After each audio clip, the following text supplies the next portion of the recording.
Halo, selamat berjumpa kembali dengan saya Dodi dari podcast Doreng 45. Kali ini kita akan berbincang tentang dunia pertanian. Karena Indonesia adalah negara agraris dan saat ini kami bersama dengan perwakilan dari Dinas Pertanian, yakni Bapak Arif. Selamat pagi, Pak Arif. Selamat pagi, Pak Dodi dan semua teman-teman di podcast Doreng 45.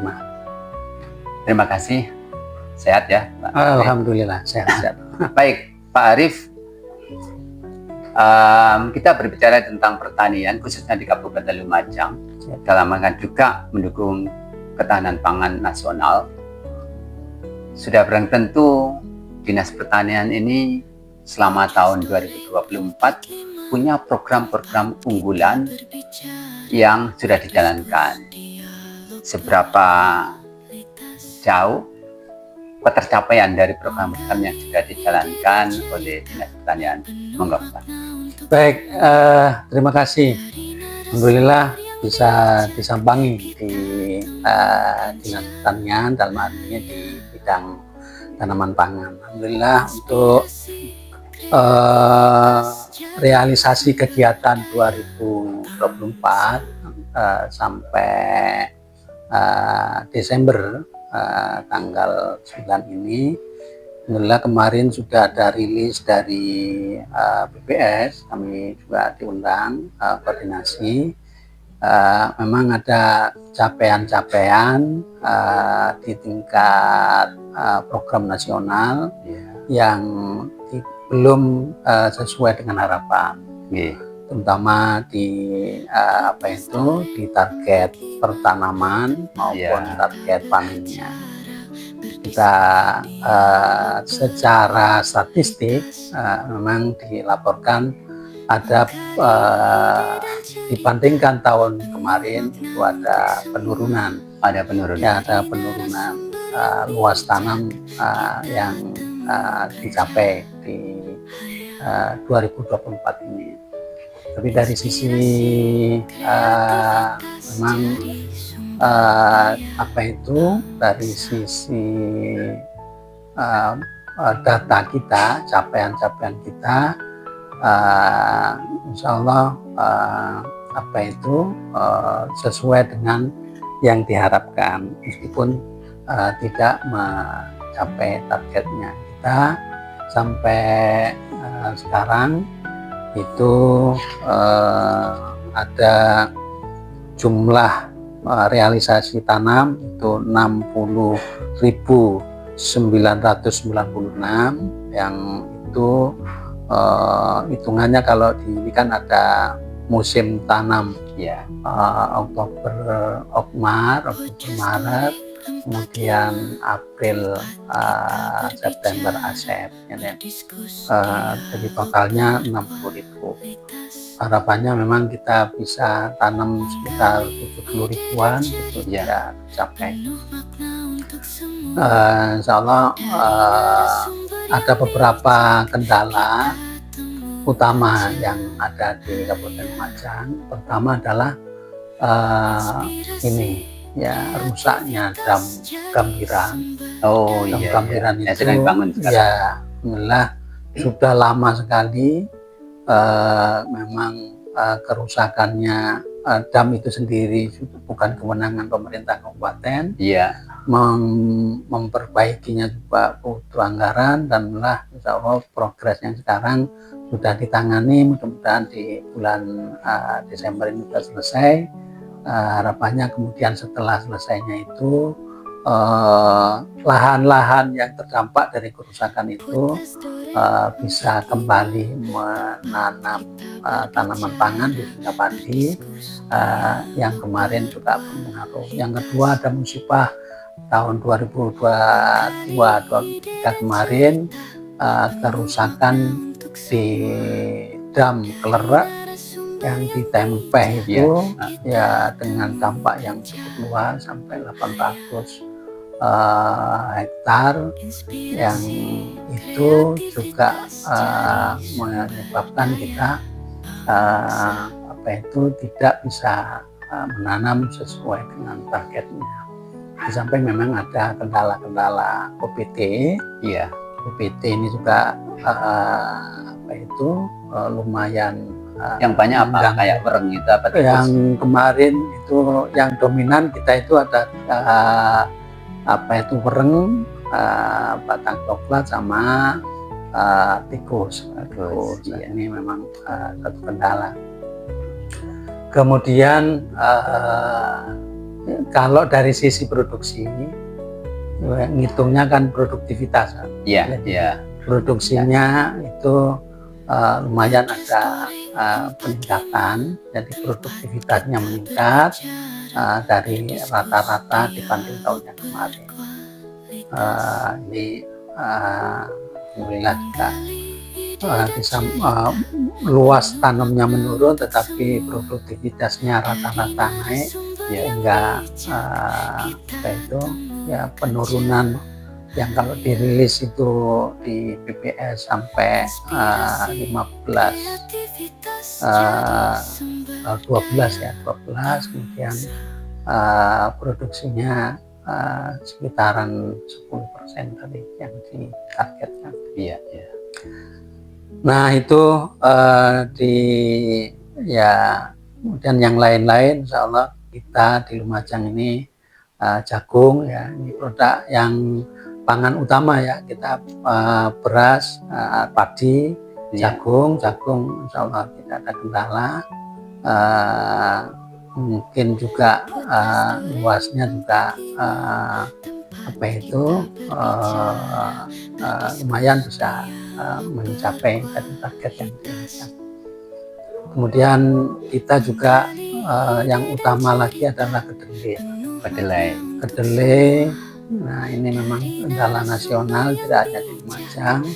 Minat petani untuk menanam kedelai itu semakin menurun. Karena kalau dari sisi budidaya mudah sebenarnya. Mudah ya. Ya, tetapi dari sisi kepastian atau pendapatan dari budidaya itu yang sangat tidak menjanjikan.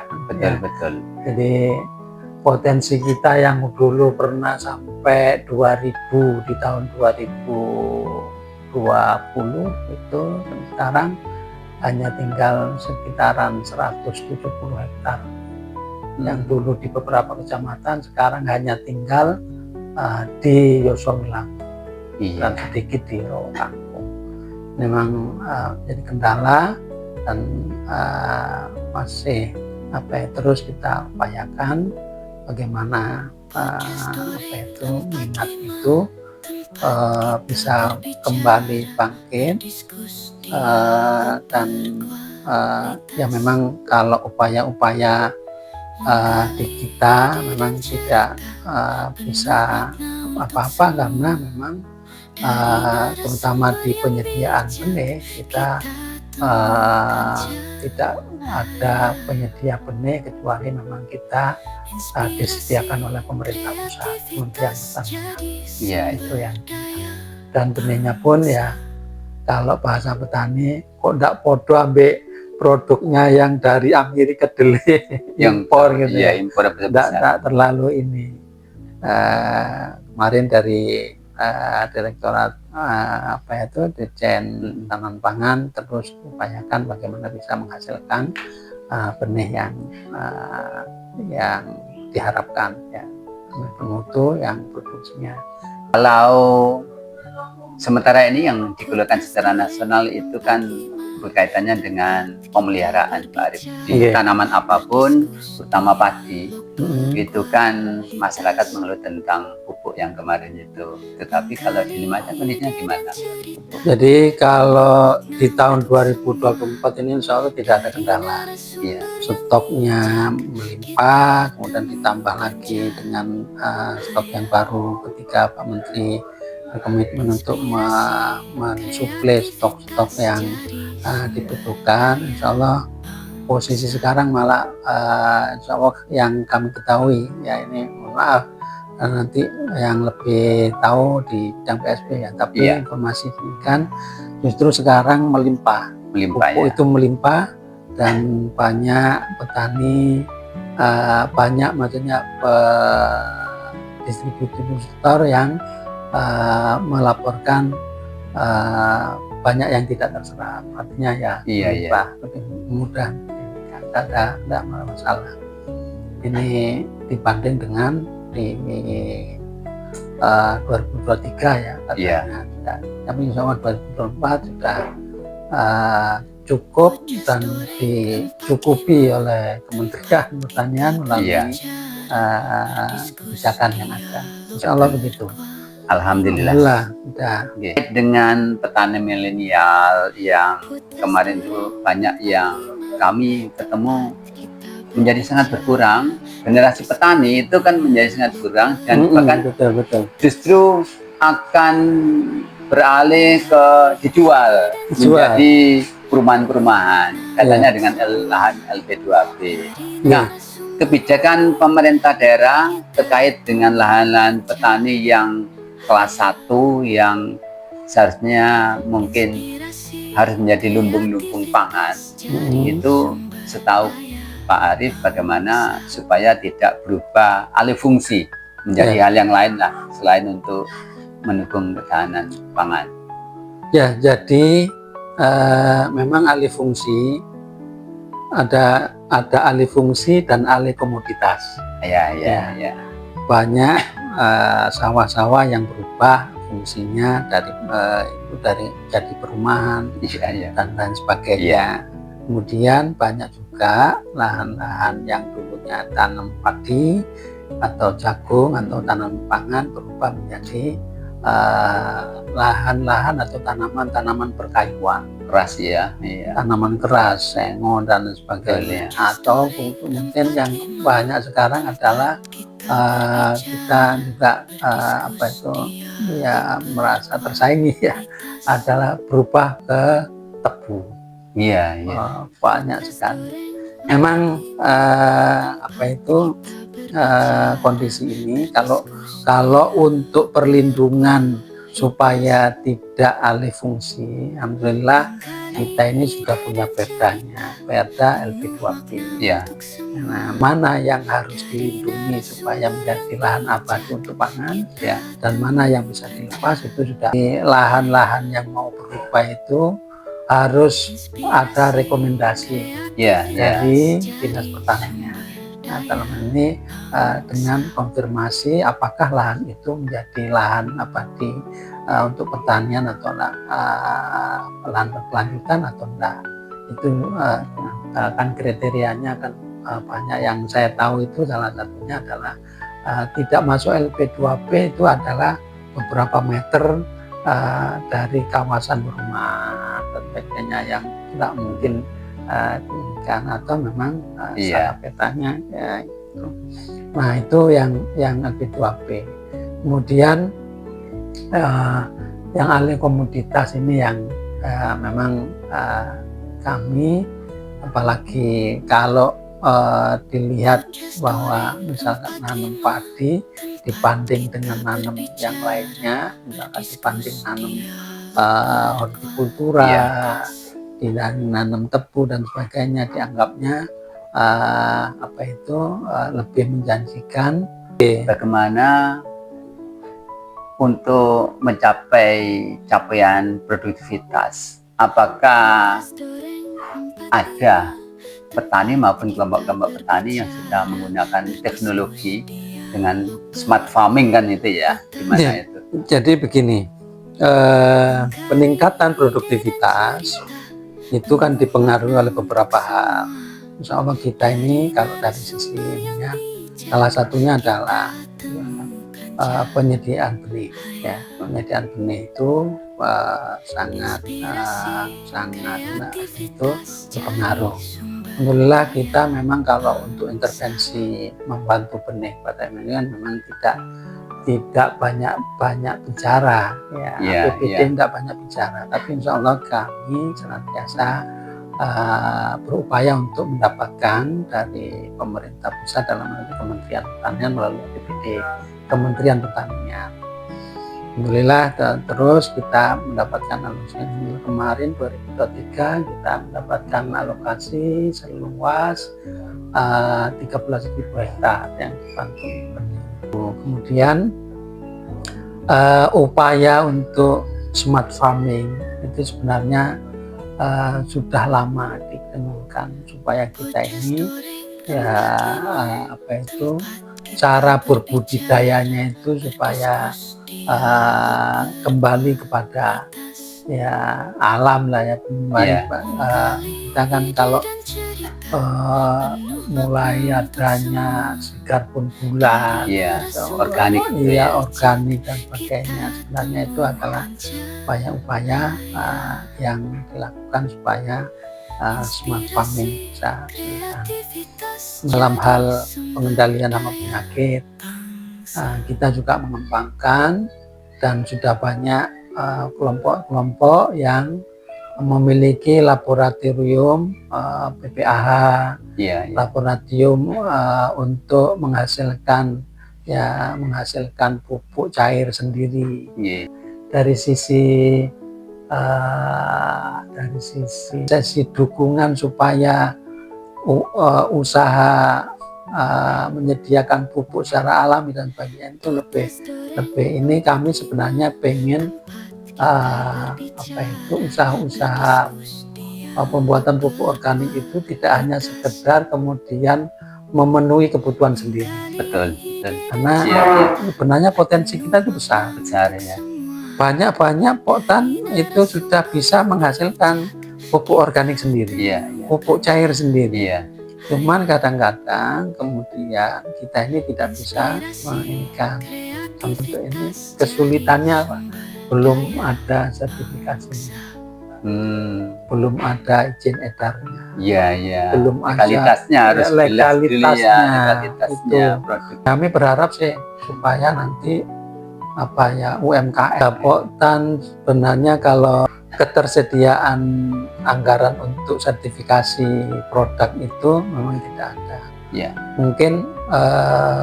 Mungkin dari pemerintah desa bisa atau UMKM. Itu harapannya, karena kami punya contoh ya. Kami itu kebetulan mendampingi salah satu perorangan memproduksi pupuk organik. Nah, kemudian diupayakan oleh salah satu tokoh masyarakat melalui partaian, kemudian dimintakan ke Dinas Koperasi UMKM Provinsi difasilitasi pendaftaran SNI-nya. Sudah dapat, sudah ada SNI-nya. Kemudian setelah itu kan SNI-nya ada expired-nya. Masih nggak bisa lagi. Tidak diperpanjang. Karena waktu itu ya kalau biayanya yang pendaftaran dan sebagainya, ingat saya hampir 30 juta. 30 juta waktu itu, masanya cuma 1 tahun. Berat ya. Untuk perorangan ya berat. Betul. Ya, itu harapan saya ya. Kalau perorangan gitu bisa yang akan kita upayakan supaya teman-teman petani usaha pupuk cair, pupuk organik padat bisa dapat legalitas, dapat SNI, dapat izin edar, hingga kebutuhan yang apabila harus menggunakan anggaran negara itu bisa dengan mudah. Baik Pak Arif, sebagai upaya terakhir ini sebagai closing statement, apa yang diharapkan oleh Dinas Pertanian Kabupaten Lumajang ini dalam rangka untuk yang satu menjadi lumbung pangan nasional, menyumbang lumbung pangan nasional, maupun terkait dengan pelaku usahanya yaitu petaninya agar kembali bangga menjadi seorang petani. Closing statement-nya kepada pemerintah dalam hal ini. Baik, jadi Bapak Ibu sekalian, jadi menciptakan kondisi ketahanan pangan itu memang tidak bisa dilakukan oleh satu dua OPD, tapi harus ada sinergitas berbagai elemen, berbagai EPD yang secara langsung maupun tidak langsung bersinggungan dengan ketahanan pangan, produksi pangan maupun proses-proses yang lain. Ada kita harus melakukan modernisasi pertanian. Tidak bisa lagi kita mengandalkan tenaga konvensional, kita harus modernisasi, dan insya Allah sudah terus berjalan. Kita panen, tanam, itu insya Allah sudah ada alat-alat yang tinggal bagaimana mengupayakan. Kemudian yakinlah bahwa usaha pertanian ini usaha abadi, menjanjikan, menjanjikan, iya, yang ke depan menjadi penentu ketahanan negara. Betul. Ini yang mengenal krisis sebenarnya, harus diupayakan dan tidak boleh lengah dan gagal. Harus, oleh karena itu ya kita harus sinergi, harus banyak terus saling komunikasi. Kalau bisa itu saling mendukung satu sama lain supaya pangan ini kondisi yang di Lumajang khususnya ini yang selama ini dikenal sebagai lumbung pangan bisa terjaga untuk menjadi salah satu kontributor pangan nasional di Indonesia. Saya kira penting, jadi sinergitas itu sekarang menjadi sesuatu yang penting dan tidak bisa jalan sendiri-sendiri. Terima kasih. Baik pemirsa podcast Doreng dimanapun berada, demikianlah bincang-bincang kami dengan Dinas Pertanian Kabupaten Lumajang yang ke depan komitmen dari Dinas Pertanian melanjutkan program pemerintah pusat, sinergisitas dari pemerintah dengan petani harus dibangun terus melalui organisasi yang terkait termasuk PPL ke bawah. Harapannya Lumajang menjadi salah satu pendukung lumbung pangan nasional. Terima kasih, sampai jumpa pada episode selanjutnya dengan topik yang berbeda. Assalamualaikum warahmatullahi wabarakatuh. Waalaikumsalam warahmatullahi wabarakatuh. Kreativitas jadi sumber daya.